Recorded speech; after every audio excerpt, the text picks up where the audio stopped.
On est mardi aujourd'hui et comme tous les premiers mardis du mois, je vais au marché. Je dois préparer la réunion de mon association.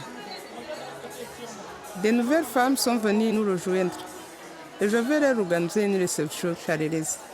Il faut prendre des forces car j'imagine qu'on va encore beaucoup danser. C'est notre manière à nous de nous reconstruire.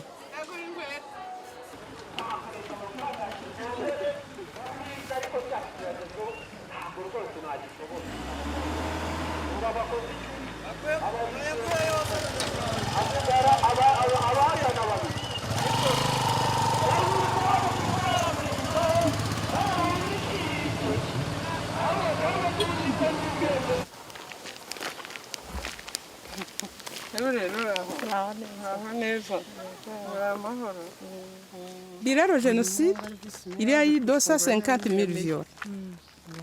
Les 3/4 des femmes de mon village ont été violées. Et c'est comme ça dans la majorité du pays. Dès l'année suivante, en 1995, j'ai décidé de les aider. Je m'appelle Godérif Mukasarasi et je continue encore aujourd'hui.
Nyurandagira aramfashije ndasindagira unyirikano twari sinzakoze isoni izina ryawe.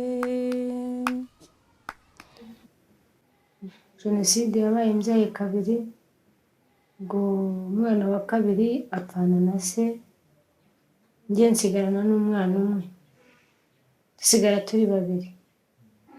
Ubwo mu buhungiro twavuyeyo tugaruka hano iwacu mu Rwanda, iwanjye ni haruguru aha hafi gato, baza kunkorera ihohoterwa kuko icyo gihe hariho jenoside y'uko abanyarwanda bavugaga ngo reka barebe, nuko nibwo bambwiye bati waranduye. Ubwo nagiye kwipimisha ubwo bampimye muri 2002, barambwira bati waranduye. Ndabahakanira, ndabwira nti mu buzima bwanjye sinigeze mbe ndaye. Nashatse umugabo umwe dutandukana n'urupfu. Abana twabyaranye ni babiri, umwe yapfanye na se, mfite undi. Uwa kabiri ni uwo mu ihohoterwa, ndamufite w'umukobwa. Iyo sida nayikuye. Twari inda y'uwo mwana, nashatse no kuyikuramo njyewe ariko biranga. Njya mbona n'umwana wanjye afite ibibazo nkavuga nti njye wabimuteye. Kuva iyo saha kugeza n'ubu umugabo nahise mutinya, nahise nanga, uretse ko nta kwanga bose ngo ni uko ari abagome.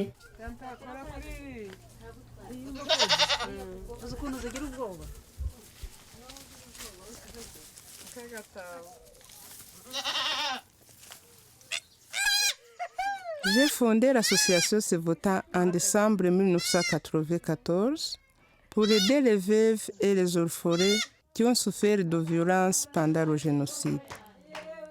Avec Sevota, j'aurais un peu redonné une famille.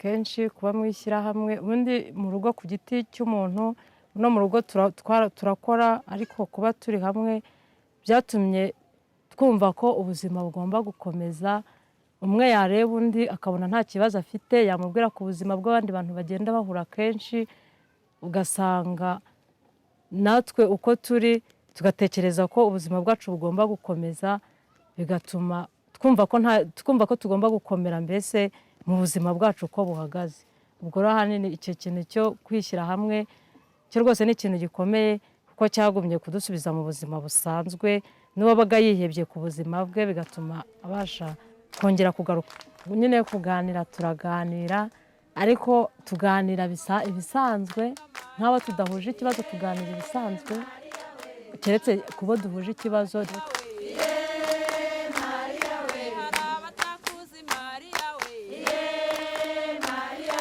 Au cours de cette année, nous sommes en train d'encadrer une centaine, 106 femmes. Les autres vont faire leur parcours psychologique l'année prochaine. Et parmi ces 100 femmes, 106 femmes, il y en a 40 qui ont été victimes de viol pendant le génocide. Et il y en a une de 10 qui ont eu des enfants nés du viol. Et donc, nous avons utilisé la danse et les chansons pour aider les femmes traumatisées à libérer les expressions négatives et à rentrer à la maison avec des expressions positives.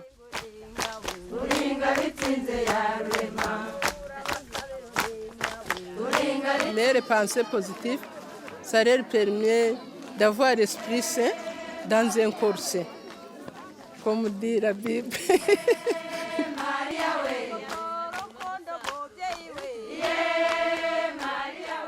Sevota fut l'étincelle. C'est Sevota qui la première en tant qu'organisation a brisé le silence, a dénoncé le viol. Et les autres femmes, petit à petit, ont compris que ce n'était pas une tare, qu'elle n'était pas marquée au fer rouge, qu'elle pouvait donc aussi parler du viol. C'est à ce moment-là qu'elles ont commencé à comprendre qu'en fait elles avaient été victimes. C'est grâce à Sevota. Je connais Christine depuis maintenant 16 ans. Elle n'a parlé de son viol qu'à moi, même si les gens le savent. C'est difficile de parler de ces choses-là avec vos voisins. Elle a longtemps considéré son fils comme un cadeau empoisonné. Il a fallu qu'elle apprenne à l'accepter. L'amour maternel n'est pas naturel dans ces conditions. Là où il y a eu la haine, il faut doubler l'effort de l'amour. aho intambara rero igeze gucogora ntabwo nashobora kuvugana n'abantu ahoraga ndira ibyacu kuko wumvaga nta n'uwo bakabwira gahunda yabagiyemo ubwo bahise rero intambara bajya kuri bariye bantwika bamaze gukora ibyo bakora kubera guhinda umushyitsi n'aho twari kumwe bagenda bafa hirya hino bafata intoki zanjye bakubita mu cyoto cy'umuriro bari bacanye abafite gasinari imbazi ntabwo mvuka inaha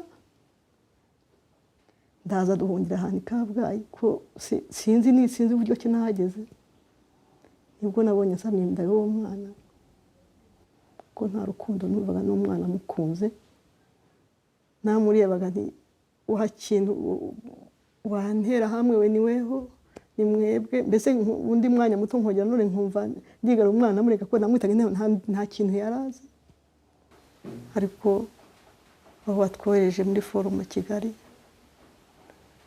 numva ngaruye umutima numva ngaruye numva ko atari jye jyenyine ikibazo cyabayeho kuko we numvaga ko ndi nk'ikigoryi numvaga ko ntazi icyo ari cyo numvaga ko nsigaye nishuza ngo mbese ubu nasigaye ntabwo nzihereza utuzi nasigaye nta n'uzamenya ibibazo byanjye nasigaye mfite mbese nibaza n'icyanjigaje nkakibura ariko aho tugereye muri forumu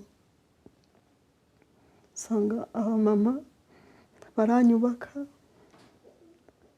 bambera ababyeyi n'ubu ngubu mu gihe cy'icyunamo ntigeze mba numva mfite ni nabo ndanabahamagara no kuri telefone nkababwira uko numva ameze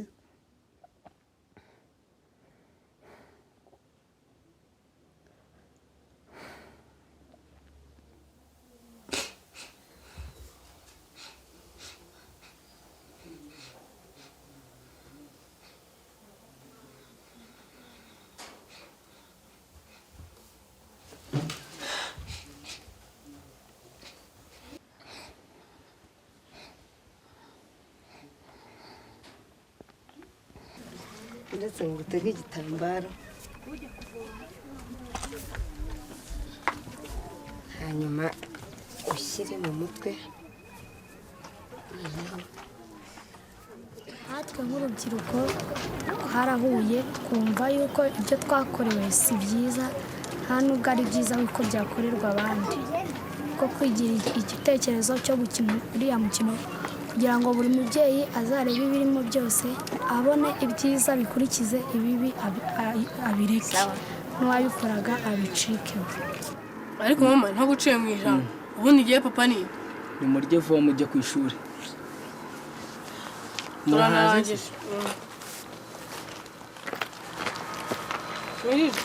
yego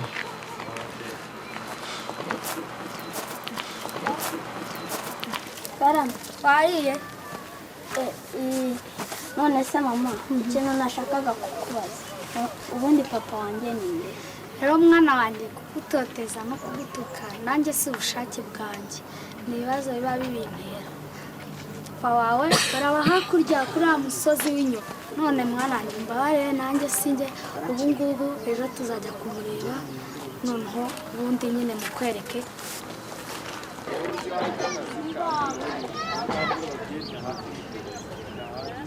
À l'origine, j'ai créé ce VOTA pour soutenir les femmes violées. Mais très vite, j'ai compris que d'autres femmes étaient en détresse. Nadine est un bon exemple. Elle a commencé à se prostituer parce qu'elle était orpheline.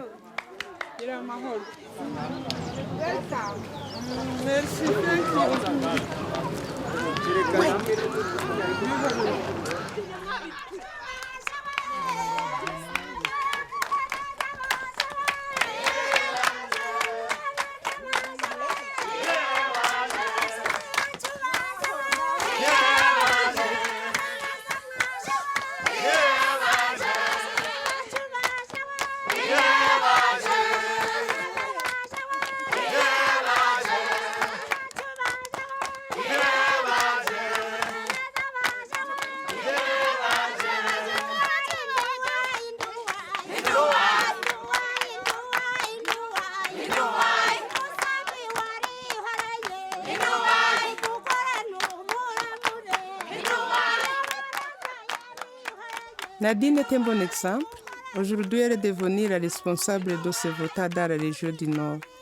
Elle aussi a dépassé sa propre souffrance pour apaiser celle des autres. Hidaya kuva muri 1994 nari mfite imyaka 14 nibwo nabyaye ntangira ubuzima bw'uburaya ndi hano mu mujyi ntangira nkazanye ndajya no gukorera mu zindi ntara nibyo nakoraga byose ntabwo byanshimishije narababaraga cyane umugabo nge sinzi ukuntu mufata we namufataga niba ari imbwa niba ari ikigoryi gusa nyine nakundaga kuganira nabaho natangiye kumenyera ubwenge nkamubaza impamvu azi iwanjye ataye umugore we. Umugabo rero ni umuntu utajya ubura impamvu ngo arega ngo weho ngo ibintu bimeze neza, undi akavuga ati mu rugo hariyo ibibazo wenda abana bameze gutya ntibatuma ngira ibyo nibariza. Ngiye kugira 18 ariko ntabwo nakubwira ngo hari umugabo wamubyaye, ntabwo afite se. Ngewe ntwise ntawe nayizi ko ntwite, nabonye gutyo gusa bibaye mbona nabyaye, ariko ibyo kuvuga ngo ndatwite nta kintu nabitekerejeho, nari ndi umwana bibaho gutyo gusa. Umwana nta gaciro yigeze ahabwa, yewe umwana ahawe agaciro muri 2000 kangahe se 2009 aho mwatangire kuzira hano mu Ruhengeri, ariko n'ubu ngubu agaciro navuga muha ni ukubera guhurira ahantu turi benshi nkabona hari uko abandi babigenza, nangwa nkabyumva no ku maradiyo nanjye nkavuga inti reka mfe kugerageza ahari, ariko sinjya muha agaciro nk'umuntu kandi nawe ntakama tubana nk'abanyamahanga muri iyi nzu. Ushobora kumva nta n'umwe uzi yuko ibyambayeho byose byabaga ndeba. Abagabo 5 abagabo 10 umwana ari kubireba, nta gaciro yamaga, nanjye ntako muha yuko tuziranye ubuzima cyane kubera ko nta wundi yabona, ariko ntabwo yavuga ngo mama ngo iki, ni ukuvuga ati dinari hehe. He nubwo tujya twicarana akanyibutsa ibya kera, ubwo rero nkumva nta gaciro mfite imbere ye, nawe kumva nta gaciro mfite yuko nta banga ategereje wenda nzamuhishurira, byose byabereye hanze.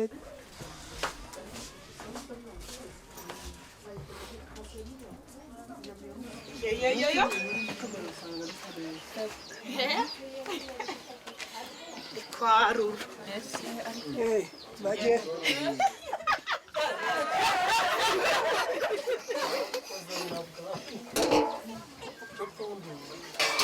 zemufu nyinshi amazi ni make yamineke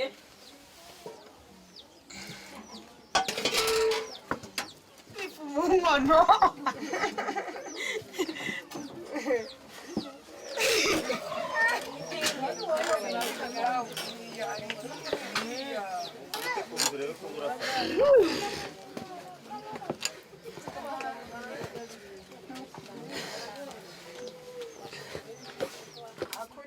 Andiho just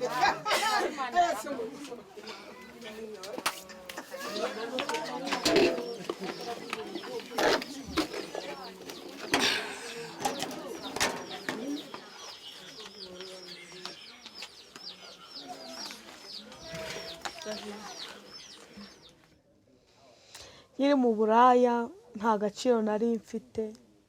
Ese sinzi niba imbwa bayizi ukuntu imbwa ihita muri karitsiye bagatera amabuye.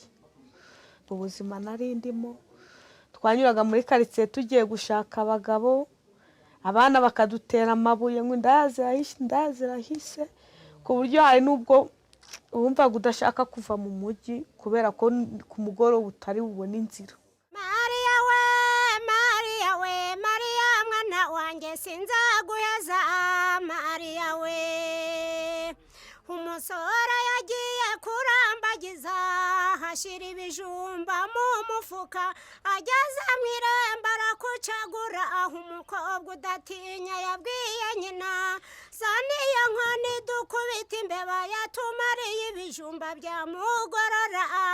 Mariya we, Mariya we, Mariya we, Mariya mwana wanjye sinzaguheza Mariya we. Sora yagiye kurambagiza ashira imbuguyu mu mufuka, ageze mu irembo aranyereragwa, aho kuramirisa haramira imbuguyu. Mariya we, Mariya we, Mariya mwana wanjye sinzaguheza Mariya we. Mw'abakobwa mukiri bato muje mugenda buhoro buhoro, n'akabagabo badaharara, nipo Museni yaraharaye ko yahenze ingarisize akirukana pasikaziya ngo magaraye ni mariya nyesi imana niduhuza duhererane mariya wanjye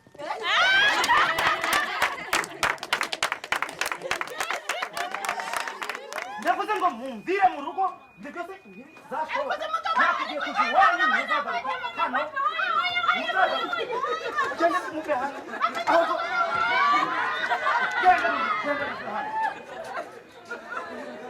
iyo wagize uburakari bwo kubita umugore wagize umutima nka kinyamaswa ntabwo uba wumva ko mwabyaranye cyangwa wumva ko wamukuye waba ari umukobwa ahubwo ni ukuvuga ngo uba wahindutse mu bitekerezo iyo ujya gufata uwo mwanzuro ntabwo uba ukibona ko ari umuntu ukabone nk'uko bamwe bahuza n'uburakari ugasanga yishe nk'umugore we kandi barabyaranye ibyo byose nk'iyo namukubitaga bwa mbere mbese bitangira nageraga nko mu rugo nagera nko mu rugo ati wirirwa wicaye ku muhanda ntugire ico winjiza nashaka nko kumukubita nk'urushyi ubwo ni amakimbirane akiruka ugasanga n'umwana wanje ugasanga arayandirana tukibukiranya kuri certificate twahawe n'uyu muryango twagiye tuzishira hanini cyane nko kuri Salamanje aho turira ubwo ni ukuvuga ngo mbese ni nk'urukingo cyangwa si nabyita nk'igihango sevuta ifatanyije na guverinoma y'ubumwe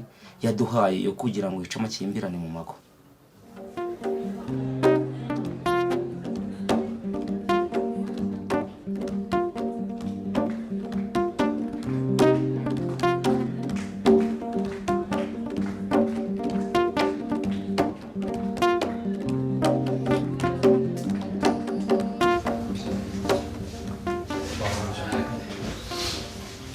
Au moment où, au niveau du Rwanda, on était en train d'élaborer la loi sur le génocide, la loi organique sur le génocide, certaines de ces femmes, bien sûr activistes, ont combattu pour que les acteurs de viol qui étaient catégorisés à la quatrième catégorie ont pu passer à la première catégorie.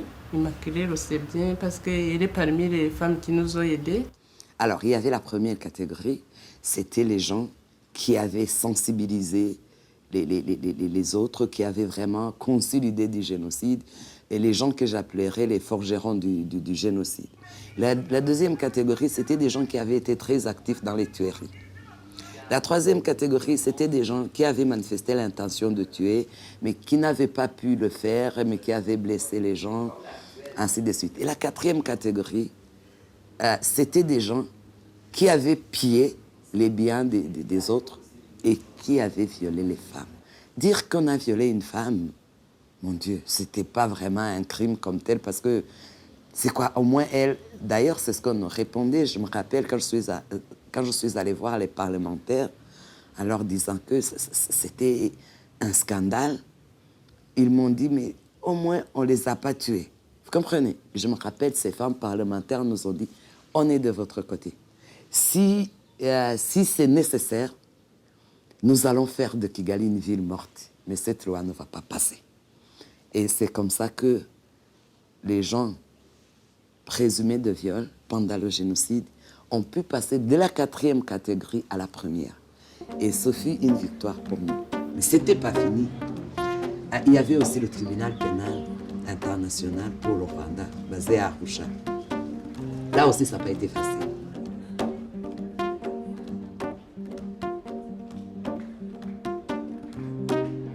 La plupart des femmes de Sevota vivent dans des villages. Et pour elles, monter à la capitale, c'est déjà tout un périple. Elles ont quand même eu le courage de témoigner devant les tribunaux internationaux. Grâce à notre bravoure, la loi internationale a changé et les viols de masse sont maintenant considérés comme un crime contre l'humanité. Mais ça continue. Au Darfour, au Congo, il faut en être conscient. Kugeza uyu munsi ndabashinja sinjye ntinya niyo waba uri general mpfa kuba narakubonye ntago naguhishira bituma rero ngira umutekano mukeya ndacyaba mu basirikare sangana ibibazo ariko na n'uyu munsi urukiko baracyanyitabaza ndacyakurikirana sinzi niba nshobora no kubibereka kuko njye ntago njya mbitinya ubundi kuko urumva we yagiraga gutya akagira atya akicara tuvuge gutya akarambya yiyambuye gutya ipantaro ntayiriho noneho jewe akampa ikizame cyo guturuka nka hariya nanjye nambaye ubusa akambwira ati wowe ukurure uze unyishyireho ati yabaga afite pisto akuramo pisto imbunda atongera ati ndahita nkurasamo ndemera ndashinyiriza njyaho ubwo no kuvuga ngo isaha yose amezi yose twamaranye nako gashinyaguro ku buryo nagezeho nkumva ibyo bintu birandenze nkumva neza niyo Imana yazambwira ngo uzabiceceke ntabwo nabiceceka nabivuze ku mugaragaro nagiye mu rubanza rwa Canada ndabivuga barahahamuka numva ahantu hose nabivuga kuko mba numva ari ibintu by'indengakamere ariko iyo ndebye ubu ngubu kugeza ubu ngubu twarakoreye ibyo nkareba uburemere babiha mbona simbizi mbona batabifata nkaho ari ibintu bikomeye cyane ingaruka zabyo ingaruka dufite ubu ngubu uyu munsi zo zirarenze. Ils ont compris que notre force serait d'être ensemble en tant que femmes pour revendiquer nos droits en tant que femmes. Que le génocide a eu lieu, c'est vrai. Ce qui s'est passé, on ne peut plus faire un pas en arrière. Mais il faut regarder maintenant l'avenir. Et cet avenir, on doit le regarder ensemble en tant que femmes, en tant que groupe vulnérable, en tant que groupe victime de toutes sortes de violences. C'est ce groupe qui doit s'unir et se lever comme un seul homme, une seule personne, pour dire assez, c'est assez.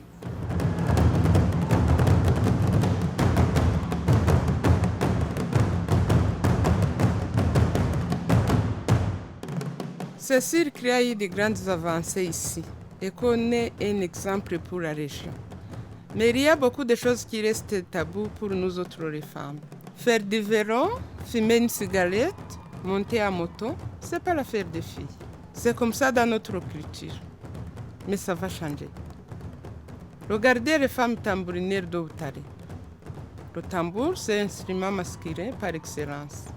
Celui de la guerre et du bruit. C'est un symbole fort que ces femmes jouent du tambour.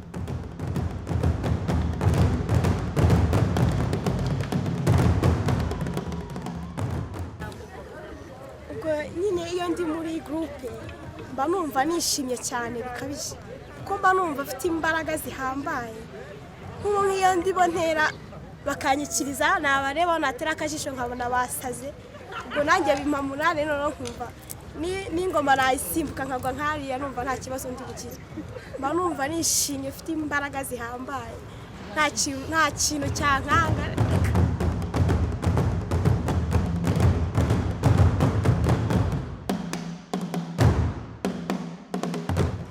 Turi kumwe n'abagabo tuba twumva ko tugiye kurwana n'intambara kubera abagabo bafite imbaraga nyinshi abagore tukaba dufite imbaraga duke ariko n'ukuntu tuba twambaye n'ukuntu namurane tuba dufite niyo kintu dutsindisha abagabo baha bavuza ingoma pe nta n'umuntu wabarusha akurusha ariko ubu noneho twe abagore b'Ibutare twaje ewana ari akarusho twaje dufite imbaraga zikabije cyane nawe niyo batubonye baratinya bakavuga ati bari abagore b'Ibutare ntabwo turi bubakire bakahita bapfoma bakajya hasi ubwo bakadushyira hejuru nyine tukagenda.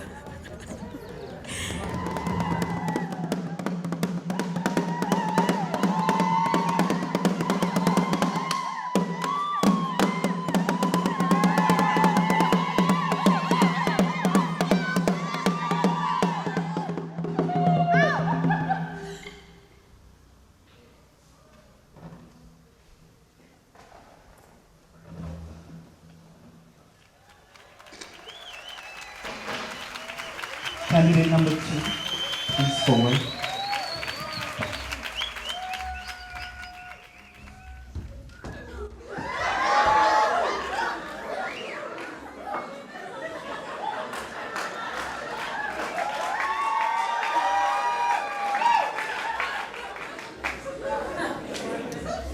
Good morning, everyone. My name is Hope Kwizera. I graduated in Harvard Advanced Economics. I did an internship in the Fukushima disaster area. I was the personal assistant to Senator Obama in '72, and in 10 years I intend to be the next president of the United States of America.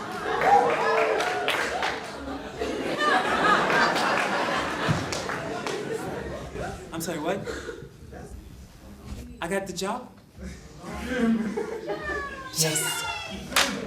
You got the job. Kids, I'm home!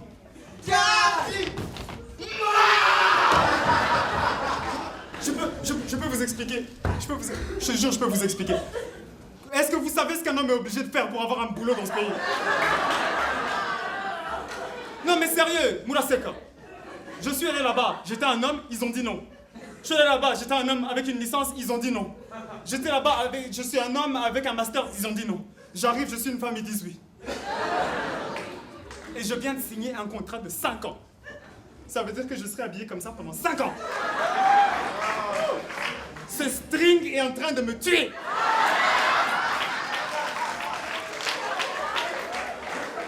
Les talons, j'ai même pas essayé, c'est une invention du chétan, ça.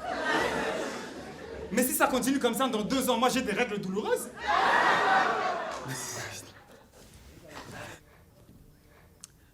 Comique femme. Comique femme, ça veut dire une femme seule sur scène qui fait marrer les gens. Chez nous, une femme, une fille, c'est plus genre sois belle et tais-toi. Ça, c'était ça à l'époque. Mais c'est en train de changer tellement vite, mais le théâtre, c'est encore le seul endroit, le seul domaine où on a encore du mal à prendre une fille et de la mettre sur scène et qu'elle fasse marrer tout le monde. Je suis sûr qu'il y en a des centaines qui veulent le faire. Mais à ça, il y a aussi le fait que soit il y aura un mari, un parent, un frère qui ne sera pas d'accord. Faire du stand-up pour une femme, ça veut dire travailler la nuit, avec tout ce que cela implique en cliché, machin, tout ça. Donc, je comprends pourquoi ils essaient d'éviter ça pour le moment, mais ça va changer très vite. Mais dans l'administration, on a de plus en plus de femmes, et il y a beaucoup de postes, on est clair avec toi, qu'on veut une femme. Bon, les femmes dont je parle, elles ne sont pas secrétaires. Hein. Elles ont des secrétaires, parce qu'on est dans cette phase-là, justement. On est à la plus grosse représentation parlementaire féminine au monde. On est dans tout une vague, un concept de women empowerment et de renforcer les pouvoirs de la femme. Vous connaissez Darwin? La théorie de l'évolution de Darwin? Ce connard, si je l'attrape, moi je lui en colle une. Darwin, il dit qu'à l'époque, on était des gorilles, on était comme ça. Des putains de macaques, comme ça. Et après des millions d'années, on a grandi, on est devenus des hommes. Au Rwanda, ils ont lu ça mal. On a pris un petit shortcut. En 10 ans, les hommes sont devenus des femmes.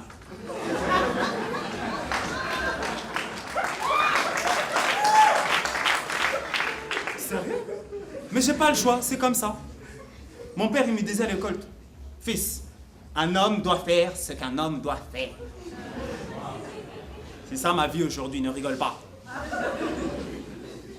Un homme doit faire ce qu'un homme doit faire.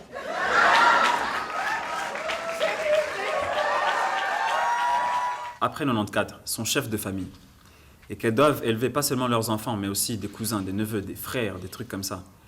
Et qu'elles prennent tout ça en charge, qu'elles ouvrent des orphelinats. Après qu'elles se lancent dans le business. Ça, petit à petit, ça vient, ça grandit. Et c'est une responsabilité qu'elles ont prise avec force. Mais vraiment, le taureau par les cornes, et elles l'ont bien fait. Ça a été super bien fait. Et de fil en aiguille, l'ambition, c'est quelque chose qui grandit.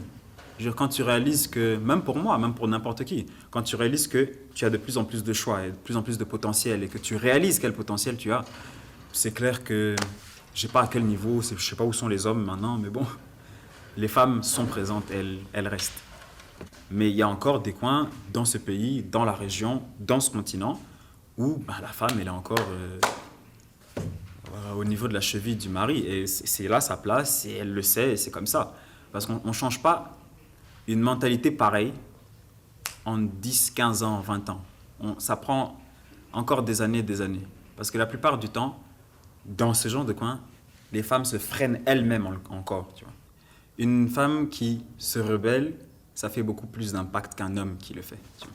Donc je pense que quelque part, ça, ce cliché encore là, de la femme qui doit, beaucoup plus que l'homme, se respecter, être carré, bien parler, ne pas élever la voix, ça reste encore, tu vois.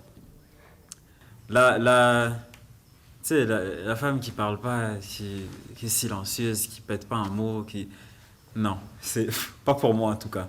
Je veux quelqu'un qui s'exprime, qui me parle, qui me contredit, qui a un point de vue, nom de Dieu. Tu vois, ce genre de truc, c'est plus attirant, je pense, qu'un habit ou qu'un maquillage ou qu'un cheveu ou je sais pas quoi. Moi, je trouve que c'est ça les personnes que moi je fréquente, que je trouve attirantes, que je trouve sexy.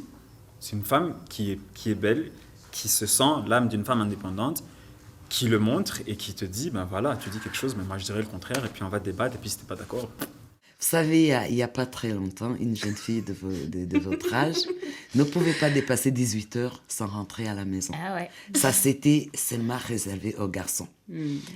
Du moins, dans notre jeunesse, c'était comme ça. Hein. Maintenant, vous êtes là, vous parlez à la radio. Une fois, on a fait une étude pour voir pourquoi il y avait très peu de femmes dans le monde des journalistes. Et vous savez pas ce qu'on nous a répondu. Moi, je suis tombée des nues. Parce qu'on a dit, écoutez, d'abord, les journalistes parlent en public. C'est pas beau pour une femme rwandaise qui se respecte.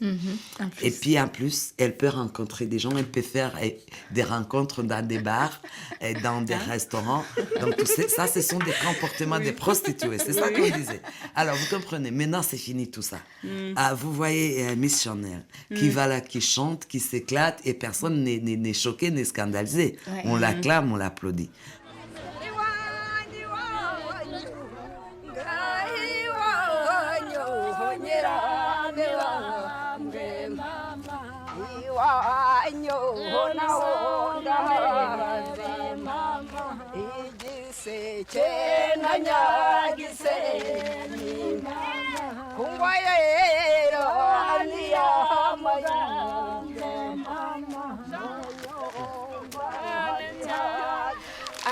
Je suis Guitarama aujourd'hui. Je suis venue voir les femmes Vatwa. Les Vatwa, ce sont, selon l'histoire, ils disent que c'est les premiers habitants du Rwanda. Mais pour moi, ce sont des gens très talentueux, surtout dans la poterie et dans la musique. Alors, je suis venue m'inspirer pour mon prochain album. Par contre, ça, ce sont mes habits de la capitale. Comme je viens voir des vieilles femmes au village, je dois me changer. J'ai une couturière qui m'a fait une robe entre tradition et moderne.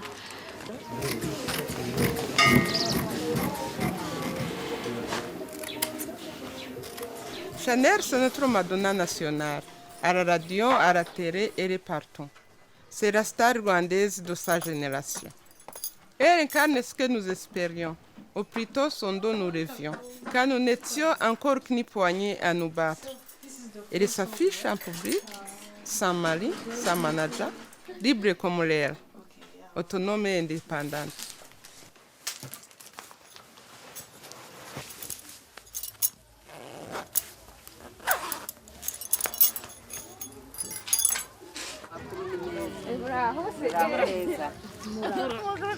Gahaguruka twese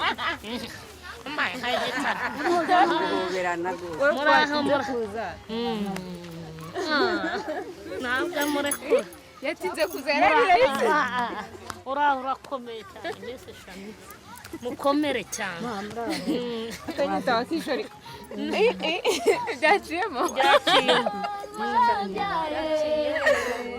gahorana ituze n'amahoro Rwanda ngwagimeze nugatsikare mama Rwanda rwambyaye gahorana ituze n'amahoro Rwanda ngwagimeze nugatsikare mama Rwanda rwambyaye gahorana ituze n'amahoro Rwanda rwagihetse nugatsitare mama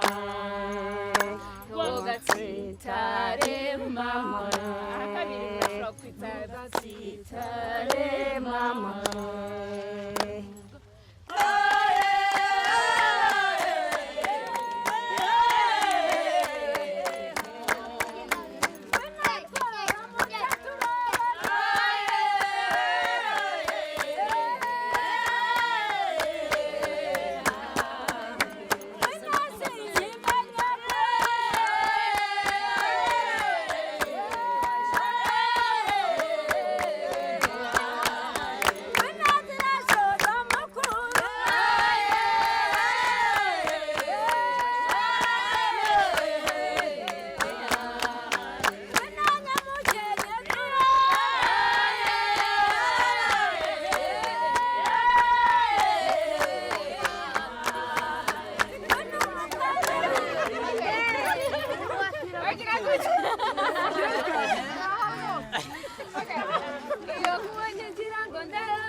Quand je le vois chanter, je me demande à quoi elle pense au fond d'elle-même.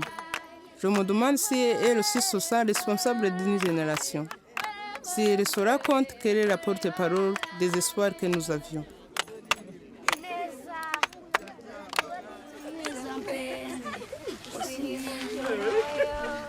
Baby. Ah oui, c'était très bien. Ça fait plaisir de... quand partout tu vois, il y a des gens qui connaissent tes chansons, c'est bien. Ça donne l'envie et le courage de continuer encore et encore.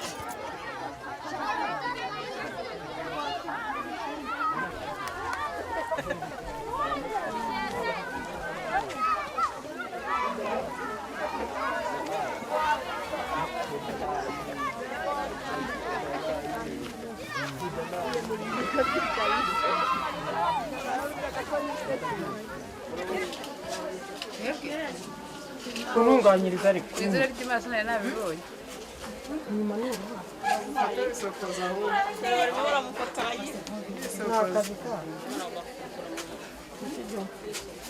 nyuma twarasokoza cyangwa ubwo kureba babimweje rwose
Mukandori Stephanie avuka yarariye certifica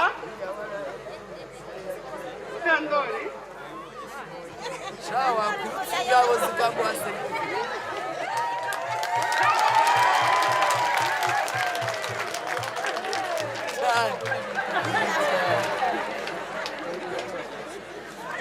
Aujourd'hui, c'est la festivité des dos de vache pour soulager les veuves victimes de viol pendant le génocide. sont des vaches qui symbolisent la richesse.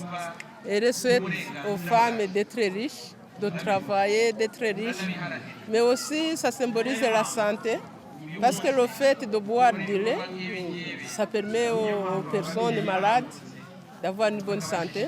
Surtout que la plupart de ces femmes-là sont séropositives et que les enfants aussi, des fois, ils sont mal nourris.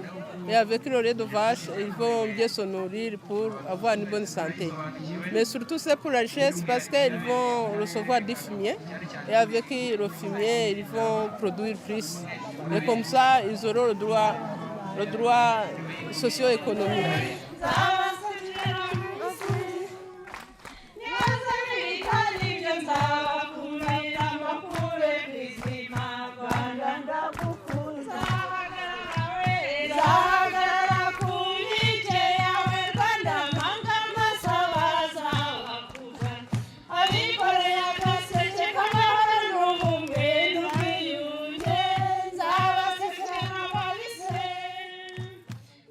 La vache est un symbole de pouvoir, de prospérité, d'abondance, ce qui n'était pas permis à la femme de cette époque.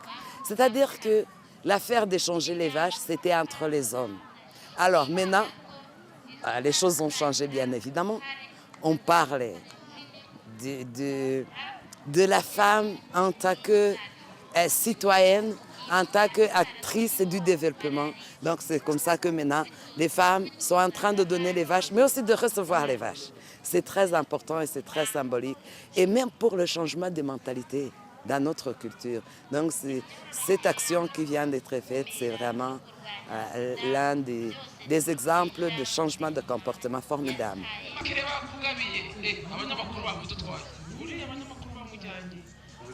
Oui, on vient de me donner une vache aussi.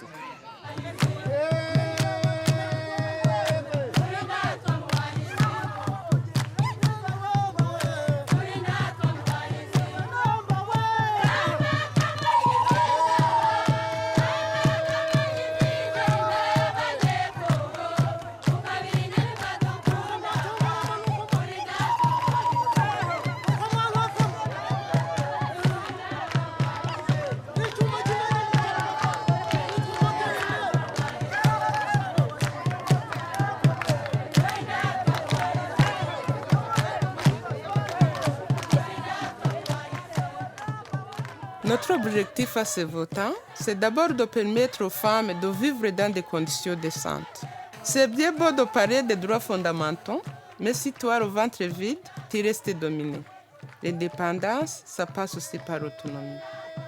Mais mon travail, si on peut appeler ça comme ça, c'est avant tout de prêter une oreille amicale. Ma contribution, c'est peut-être tout simplement de les avoir rassemblés.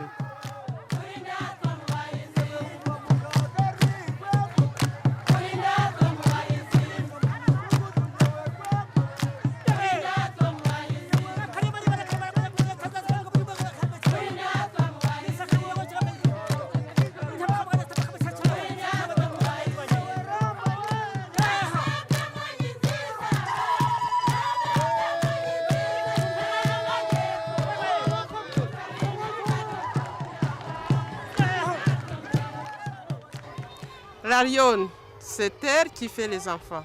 C'est elle qui garde les petits lions. Et c'est elle qui chasse. Pourtant, le lion, c'est lui qui mange le premier, c'est lui qui mange tout. Est-ce juste? Et pourquoi?